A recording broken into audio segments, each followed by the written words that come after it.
In the Bible, we find numerous passages that teach us that God does not want us to be bound by the chains of vices and addictions. He calls us to live a life free of thought, body, and soul. First, we must remember that we were created in the image and likeness of God, Genesis 1:27.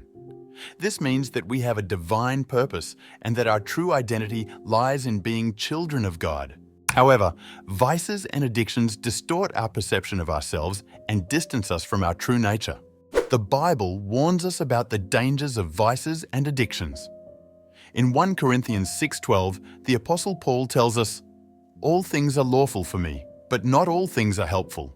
All things are lawful for me, but I will not be mastered by anything." Here we are taught that although we have freedom to do many things, we must not allow anything to master us, including vices and addictions. Furthermore, in 1 Peter 5:8, we are exhorted to be alert and sober, because our adversary, the devil, prowls around like a roaring lion, seeking someone to devour.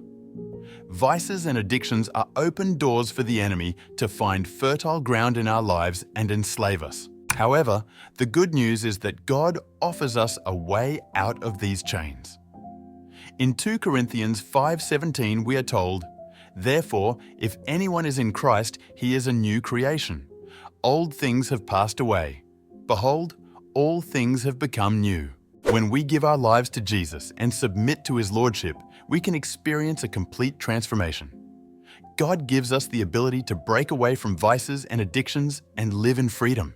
In Philippians 4:13, the Apostle Paul assures us, "I can do all things through Christ who strengthens me." This means that we are not alone in our struggle against vices and addictions. God strengthens us and enables us to overcome any obstacle that stands in our way to freedom. Therefore, it is important to seek God in prayer and ask for help in breaking free from vices and addictions. It is also essential to surround ourselves with people who support us and encourage us in this process of liberation. In short, the Bible teaches us that God does not want us to be tied to chains of vices and addictions. He calls us to live a life free of thought, body, and soul. Through Jesus, we can experience a complete transformation and be freed from any slavery. Let us seek God, trust in His strength, and follow His guidance to live in true freedom.